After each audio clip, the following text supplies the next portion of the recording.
Okay, so right now I am trying to find a good horror movie to watch, but because I'm a stickler when it comes to horror films, the one I always want to watch is The Grudge.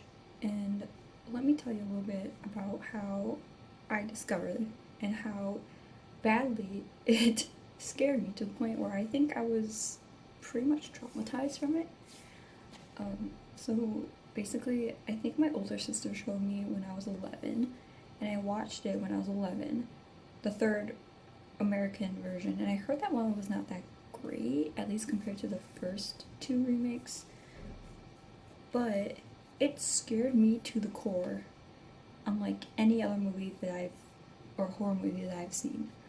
Um, it scared me so much that the first night I could not sleep in my bedroom. I had to sleep in the living room because my little brother had this like weird baby tent that was, or not baby tent, but like a tent for a small child in the living room. It was set up, but because I'm 11, I can still fit in it.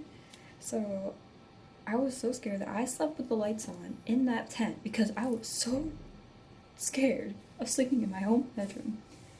And after that, I could not take a shower for a week because there have been many scenes where people die because of, just simply being in their shower or their bath. And that's the thing with Kayako, because the thing that really scares me is that she can get you anytime, anywhere. As soon as you enter her house, you're just done. You're done. So, but a matter of when, where, and how is a mystery, and it can literally happen anywhere. It can happen in broad daylight, it can happen in the bath, it can happen in the safe comfort of your own freaking blankets. And so I think that's the thing that really scares me because there's no hiding from her at all. There's no running and hiding. Well, you can run, but you can't hide ever. Like she's just gonna come for you. That's just how it is. Scared me for years. I would be paranoid if there's like if I'm sleeping at night and there's a creak open to my door, and especially when the hallway light is on, I always had this crippling paranoia that that door is just gonna go just open and then she could be crawling in. I actually had a little bit of a nightmare-ish thing last night. I'm pretty much over the fear or paranoia of Kayako for the most part, but she still gets to me sometimes. Like, I don't know what it was last night, but I had this crippling fear or vision in my head. It wasn't a dream because I was conscious of it and I was awake, but it wasn't like a thought during the daytime. I'm not really sure what to call it, but anyway, so I had this really crippling vision, I guess, in my head because I sleep in a loft kind of bed and I have to use a ladder to get up. I had this crippling fear that she would just crawl up the ladder, just like 90-degree vertically, because she can do pretty much anything. And I would see her white arm just like go up and then onto my bed, and she'd just like creepily crawl on top of me, and then I'm dead. I mean, of course, that's not gonna happen, but I had I had that creepy vision, and after a while, that fear turned into a fascination. And I watched the two other remakes of the American remakes, and then I don't know how much of the Japanese versions I watched. I know I watched the first and second one. I I watched the Sadako versus Kayako one, and honestly, the Sadako and Kayako one, I feel like most of the movie, 2/3 of the movie, is just like too much build up. Like, there's a lot of build up that has to be done, and I feel like it just takes up so much of the movie. But the only good part is the last half hour, and that's when the only action happens, and it's so little. but that's the only part I actually watch. I actually skipped a lot of the movie when I first watched it because I honestly just didn't care. I just wanted to see the two ghosts fight, and it was pretty epic though. But overall, it was just a lot of build up that I was just like, eh. I think there was two mini like side movies, and there was Black Ghost and White Ghost. Um, I watched both of them, and I prefer the White Ghost because I think the story is just so grim and more impactful. And I honestly got really creeped out by that. So I prefer that one scare wise over Black Ghost because Black Ghost is just someone who gets possessed, pretty much. Or that's how I recollect it anyway. I forget which movie it was, one of the Japanese ones, but it was one where there was a scene where I think it was the boy, yeah, there was a boy who was at the school and I'm sorry, he was being targeted by Kayako, and like he was at the corner of these two landings. Like he was at a landing and there was a staircase and another staircase, I think. And he got cornered by one Kayako, and then another Kayako came out and just cornered him. And then outside the school, there was just like a ton of Kayakos just like standing, just like, and I'm just like, oh my god.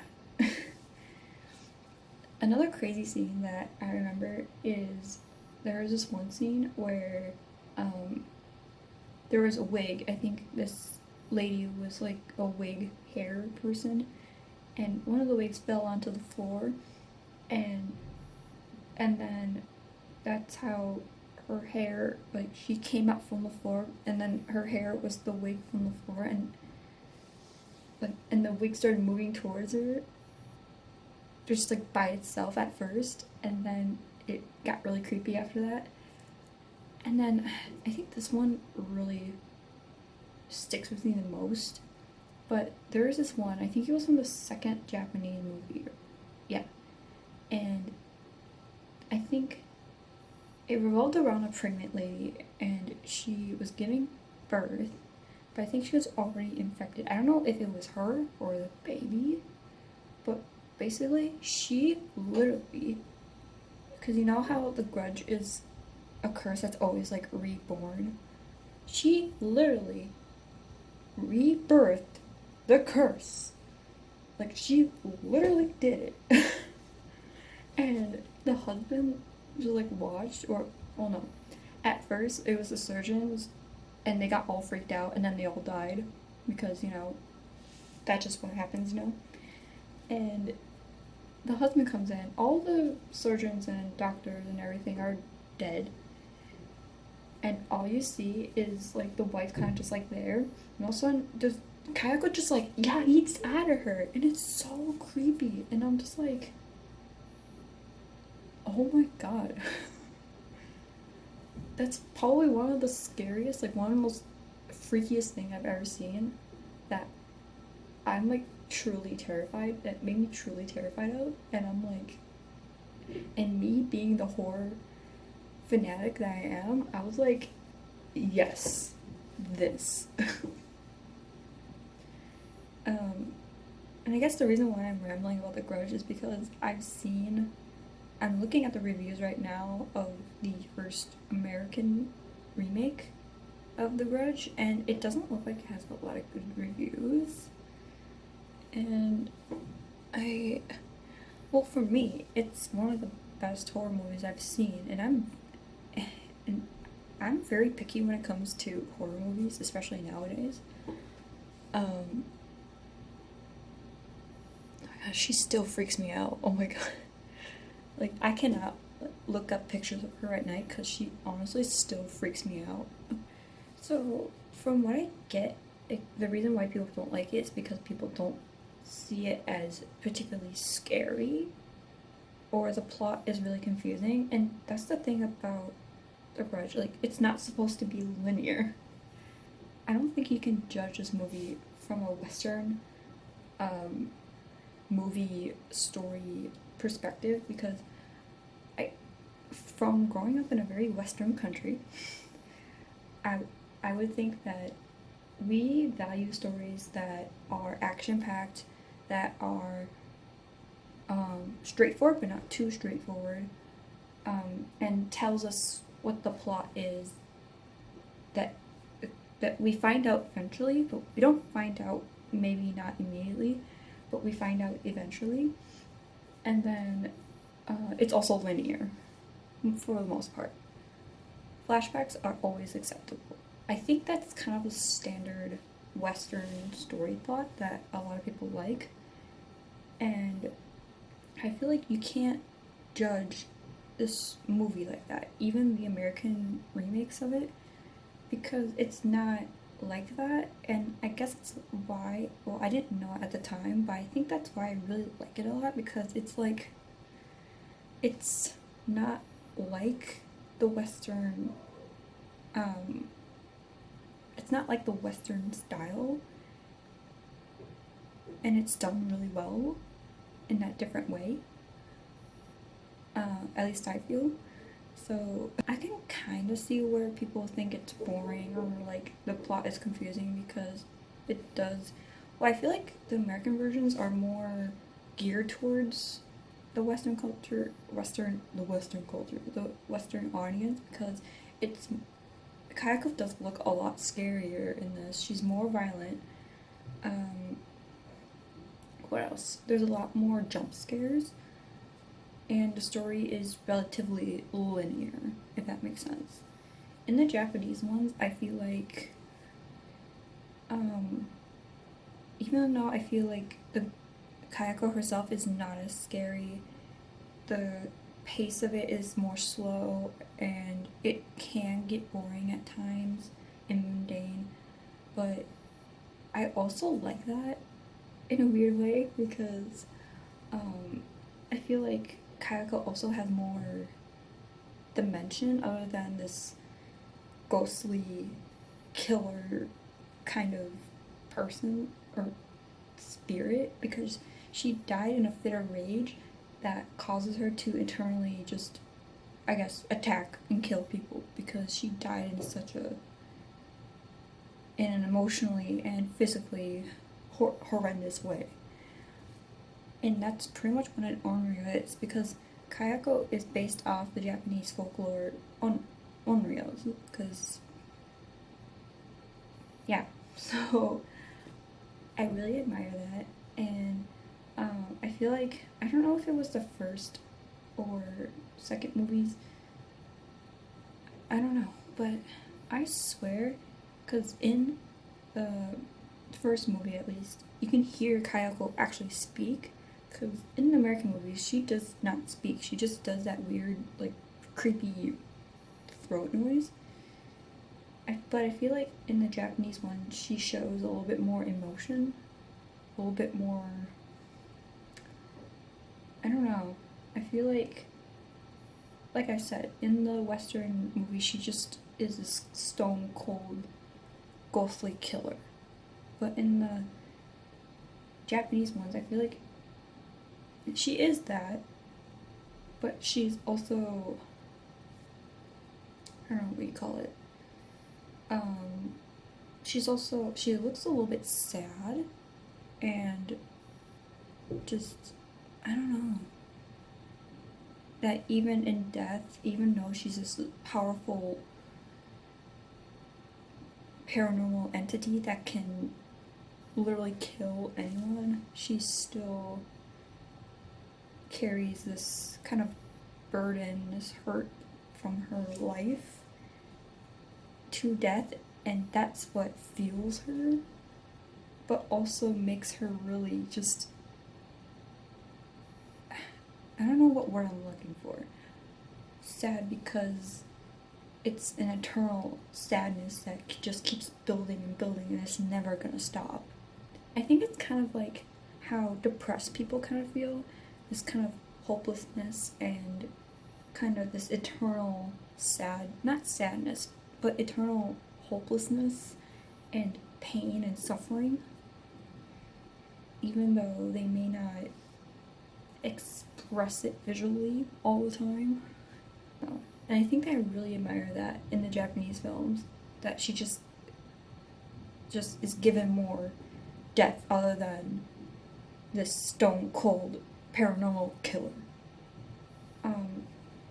One thing I really like about in the third American remake is her sister's ghost. I find it so much creepier. Like, I almost find it more creepier than Kayako herself. She kind of just stumbles. She goes up and then she goes down, and she goes up and she goes down, and the way she moves is so freaking just. It scares me. Visually, her face doesn't really scare me, but the rest of her body just scares me. Because when she eventually kills, I think his name is Max, like, she just is so creepy. Because at first you just hear this weird thumping noise. You're just like, oh, where? What? And then all of a sudden you see just up, down, and it's so scary. I'm just like, oh my god. There's been a lot of talk also that people think that Sadako is scary, or Samara, depending on which one you watch. I don't personally find her scary. I think it's just because she looks a lot like Kayako, but she's a lot more limited, because you have to watch a videotape, and she only and you know when she's gonna kill you, and you know how. And I don't know, like, I just don't really I don't really understand her scariness other than her looks.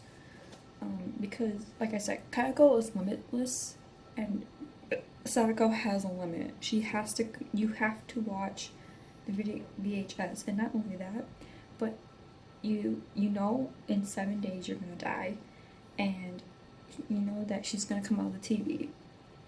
It's not like she can just, like, you just don't know when. I feel like with Kayako, like, you literally have no idea, because you don't even think about it either, because some people go into her house thinking that it's just an urban legend, you know, and people don't think that it's gonna, they're gonna die, and then they do, and it's amazing. Another creepy thing I really like is, I think it was in the first movie, where,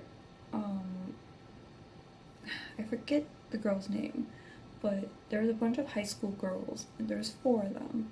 3 of them disappeared, and then 1 was still alive yet, and she just was driven mad, and she, like, stayed in her room, covered her entire window with newspaper, and then there's a scene where, like, part of the newspaper kind of, like, breaks, or maybe she breaks it, I don't know, and all of a sudden she sees her friends, but, like, they're dead outside, and they're looking at her, and it, like, talking about it just, like, freaks me out, I'm sorry.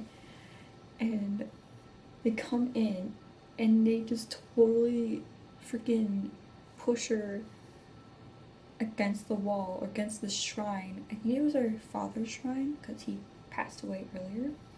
And then Kayako just, like, yeets her into the shrine. And then you see her father's face, his pale face, as well as his daughter's, in that void, in that darkness in the shrine. And I thought that was really interesting. I was just like, my point is, I just don't understand why people don't like this movie, but then again, I'm biased, I guess.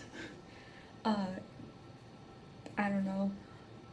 And I feel like you can't really judge this with Western eyes, or Western storyline expectations, because it isn't a Western story, and it's not supposed to be that way. And maybe I sound like I'm just complaining, but that's just like I keep on saying like, my goodness, that's just my honest opinion. And I like both versions though, but I feel like I like them in different ways. And I appreciate them for different ways, because if I just want a fear factor, I would prefer the American versions because it's a lot more there's a lot more thrill to them. But in the Japanese versions, I feel like it's a lot more like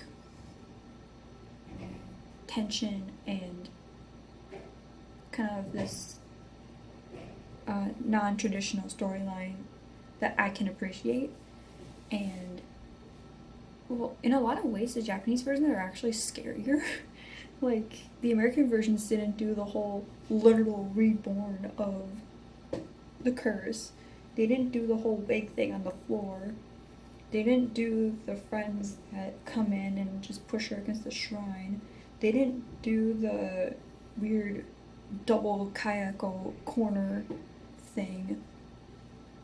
That's so freaking scary. Anyway, I don't know where I was going with this video, but in a nutshell, I really like the Grudge movies, Ju-on movie series. I watched almost all of them, except for the newer ones, I guess, because I don't know, I tried watching them and I personally am just, I don't like them, even though the production value, the quality at least, has increased, but for some reason I just didn't want to watch it. But nonetheless, I'm still very fascinated by Kayako, because even though you know her capability, she also has a lot of mystery to her. She has there's a lot of things you don't really know about, even though there's a lot of things you do know, but then again, there's things that you kind of don't understand, because people are like, well, why don't people just like fight back against it? Well, first of all, she's limitless. She's a freaking spirit. I mean, she looks like you can physically, touch her, but can you? And people always die because they are so much in fear. They literally die of fear, or she rips your jaw out with. And I don't know. I don't know how I would feel. I don't think you can really fight back, because she's a freaking ghost. Like, what can you do to her? Like, what can you do? She's not a live person, even though she looks like she is. It's literally like you cannot physically kick her. You cannot physically defend yourself. And plus, you are so much in fear that you literally are still. No one in any movie has ever tried to, like, attack her. They try to run away, but others try or are so much in fear that they have to stay still. Or they stay still. Overall, I really like horror movies, and I guess like looking up the reviews of the first American version really kind of almost ticked me off, because I was just like, from just how low the ratings are, I'm just kind of almost offended, because I love this horror movie series so much, and it freaks me out so much, and I'm just like, why do people not like this movie? I don't understand. Or series. But yeah, this video really doesn't have a lot of linear things, and it doesn't really flow very well, and I'm really sorry about that, but I really just had to make this rant about the Grudge, Ju-on, whatever you want to call it. Yeah, so thank you for watching all the way through if you did, and until the next time I make a video, bye bye.